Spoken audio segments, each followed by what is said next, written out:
Halo semua. Ya, pada hari ini saya akan menjelaskan hasil kerja kami ya. Terutama pertama saya sendiri ya, Fendi. Tapi yang pertama adalah teman-teman harus menjaga kesehatan. Stay safe. Karena di era meskipun era new normal harus tetap memakai masker ya. Tanpa basa-basi langsung kita mulai saja. Kelompok kami ini terdiri saya sendiri Fendi dan ada rekan-rekan saya ada Peter Agostio, Vincent Johnny dan William Salim. Kami akan menjelaskan apa yang telah kami kerjakan beberapa minggu ini, yaitu pengaruh kebijakan fiskal dan moneter untuk kegiatan ekspor di masa pandemi COVID-19. Tanpa basa-basi kita mulai saja. Yang pertama kebijakan fiskal ya.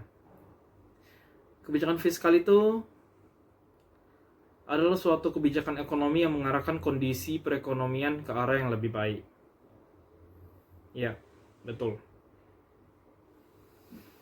Kebijakan ini mirip dengan kebijakan moneter untuk mengatur jumlah uang yang beredar. Namun kebijakan fiskal ini lebih menekankan pada pengaturan pendapatan dan belanja negara atau pemerintah. Kebijakan fiskal ini kebijakan pemerintah yang berkaitan dengan penerimaan dan pengeluaran negara sih. Kebijakan yang dilakukan oleh pemerintah dalam rangka mendapatkan dana-dana dan kebijakan yang ditempuh oleh pemerintah untuk membelanjakan dananya tersebut dalam rangka melaksanakan pembangunan. Ya, setelah kita bercerita tentang kebijakan fiskal, maka kita akan masuk langsung ke tujuan dari fiskal tersebut. Tujuan utamanya itu tidak lain adalah untuk menentukan arah, tujuan, sasaran, dan prioritas pembangunan nasional serta pertumbuhan perekonomian bangsa.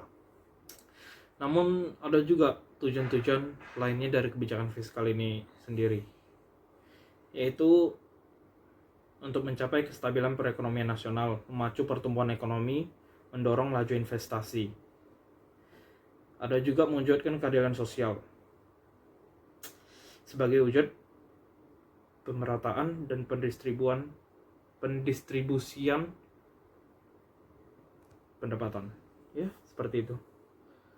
Oke, setelah kita tahu tentang tujuan kebijakan fiskal ini, kita akan masuk ke manfaat kebijakan fiskal ya. Manfaat kebijakan fiskal ini adalah untuk mempengaruhi jalannya perekonomian. Hal ini dilakukan dengan jalan memperbesar dan memperkecil pengeluaran konsumsi pemerintah, jumlah transfer pemerintah, dan pajak yang diterima pemerintah. Ini sehingga dapat mempengaruhi tingkat pendapatan nasional dan tingkat kesempatan kerja. Ada juga manfaat utama kebijakan fiskal adalah untuk mencegah pengangguran dan menstabilkan harga.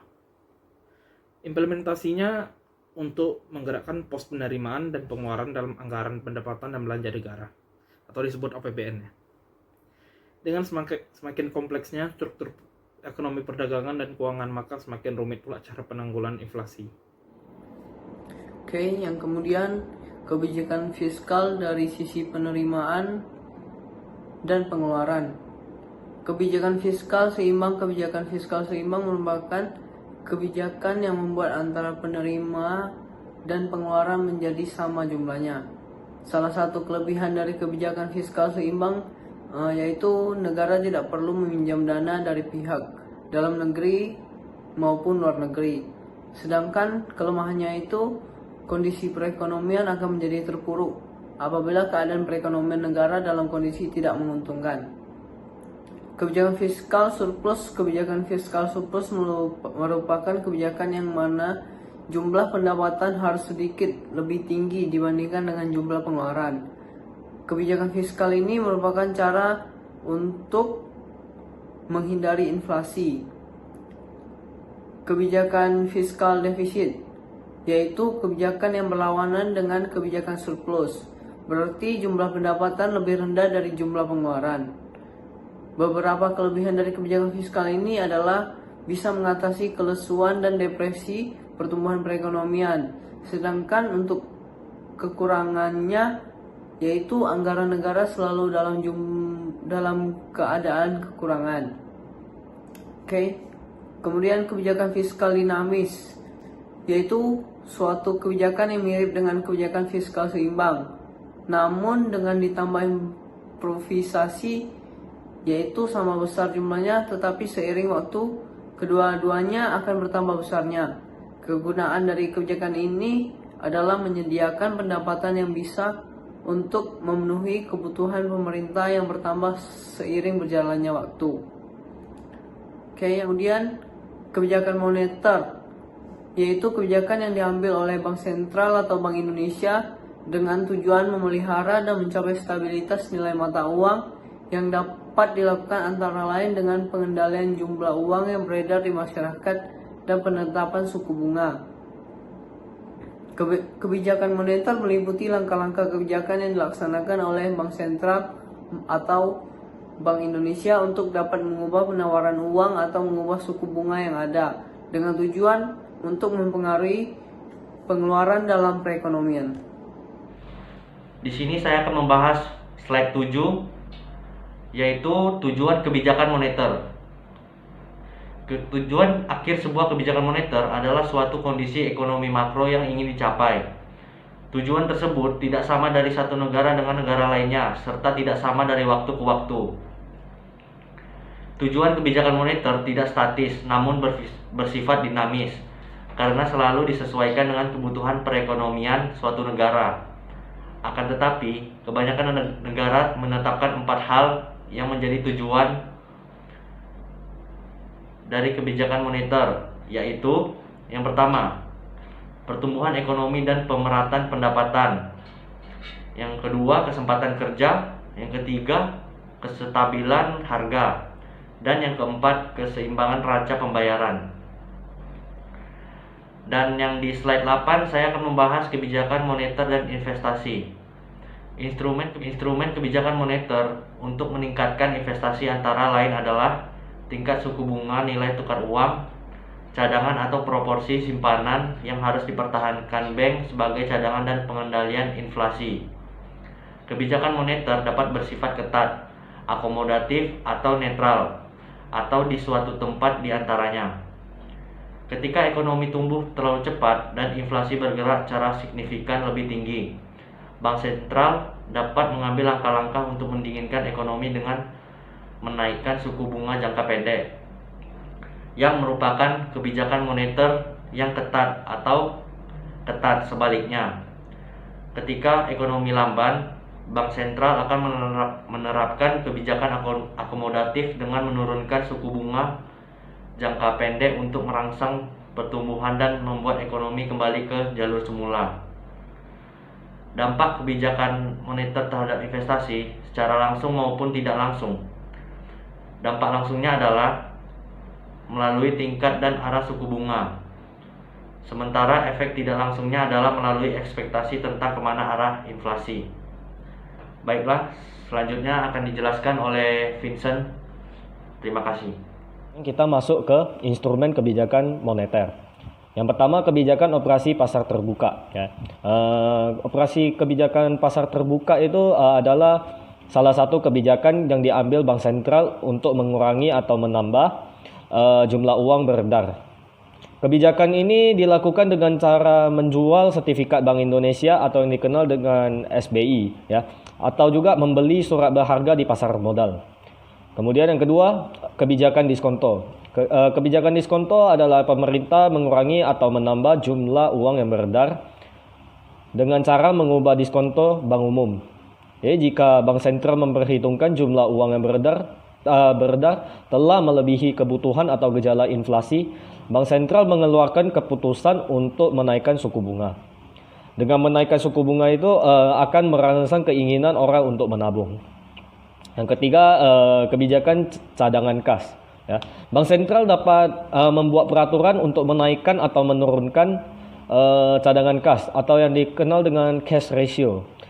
Bank umum menerima uang dari nasabah dalam bentuk giro, tabungan, deposito, sertifikat deposito, dan jenis tabungan lainnya.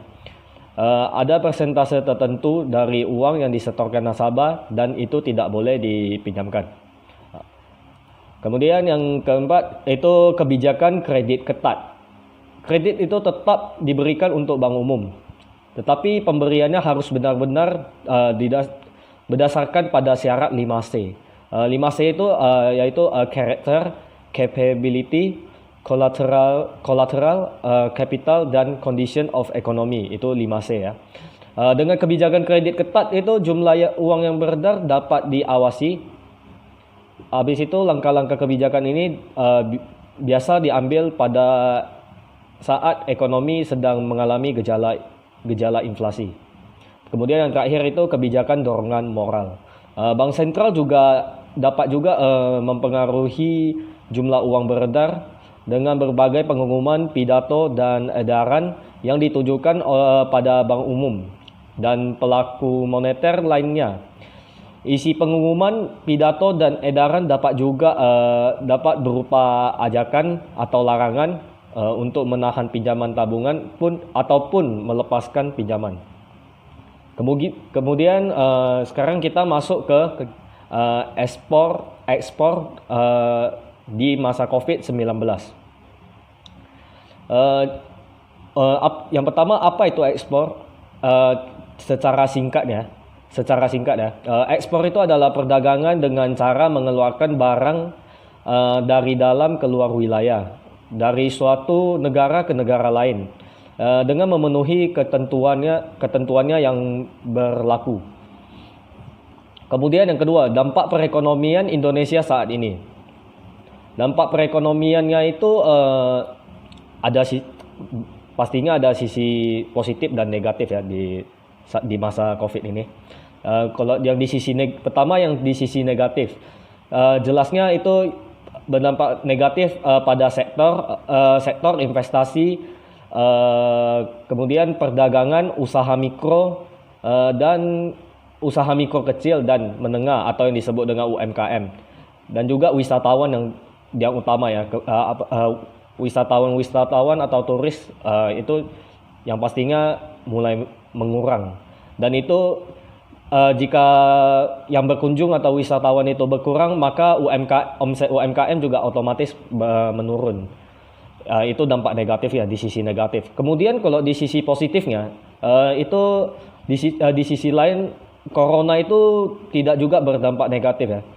Positifnya itu kita salah satunya adalah adanya terbuka pasar ekspor baru selain Cina.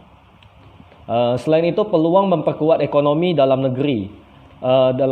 Dalam negeri juga dapat terlaksana karena pemerintah akan lebih memprioritaskan dan memperkuat daya beli dalam negeri daripada menarik keuntungan dari luar negeri ya. Kondisi ini juga dapat dimanfaatkan sebagai koreksi. Jadi semua negara membuka pasar ekspor dalam negara sendiri itu sebagai koreksi ya.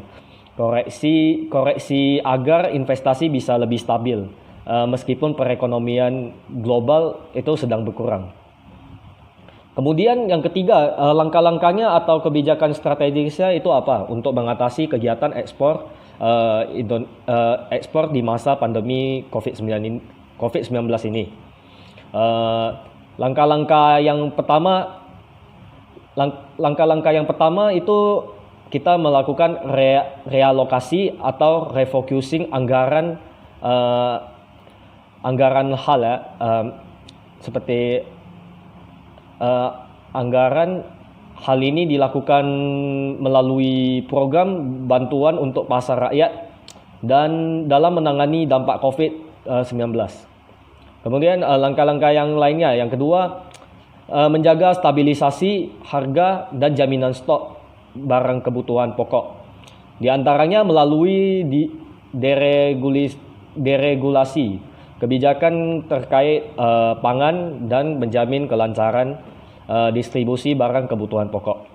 Dan yang ketiga itu pengamanan penyediaan alat kesehatan melalui relaksasi impor atau alat pelindung diri atau yang disebut dengan APD ya, dan masker. Itu udah jelas. Kemudian yang keempat itu pemberian stimulus ekonomi non-fiskal. Di antaranya penerbitan surat keterangan asal atau yang disebut dengan SKA barang ekspor melalui penerapan affix signature atau dan stamp. Yang kelima, pengawasan barang beredar, barang atau jasa dalam perdagangan daring ya. Selama masa pandemi, Kemendak telah menutup akun pedagang daring yang menjual alat kesehatan seperti masker, hand sanitizer, dan virus sort out dengan harga yang sangat tinggi tapi berkualitasnya rendah. Yang keenam, fasilitas ekspor di masa pandemi ini salah satunya dengan memfasilitasi kegiatan bisnis matching secara virtual. Selain itu, pada masa pandemi ini Kementerian Perdagangan telah berhasil merealisasikan peningkatan ekspor kopi ke Mesir dan rumput laut ke Korea Selatan.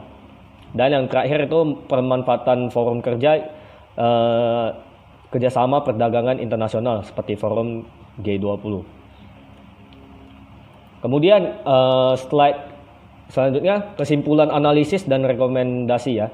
Yang pertama kesimpulan itu dengan adanya pandemi COVID-19 ini maka pemerintah terus membantu masyarakat dengan cara memberikan sembako, kartu Indonesia Pintar atau KIP, dan juga pajak yang ditanggung oleh pemerintah sehingga masyarakat dapat bertahan hidup di masa pandemi ini dan dapat mempertahankan ekonominya. Dan yang terakhir itu rekomendasi. Kami menyarankan untuk melakukan peninjauan dapat menggunakan variabel net export dan kurs mata uang real. Alasan ini yang mendasarinya adalah bahwa perekonomian Indonesia itu tergolong terbuka sehingga dapat dipengaruhi oleh faktor-faktor eksternal dari luar negeri ya. Mungkin sekian presentasi dari kelompok kami. Mohon maaf jika ada kesalahan atau kekurangan yang telah kami sampaikan. Dan semoga hasil yang kami presentasikan dapat bermanfaat bagi kawan-kawan semua.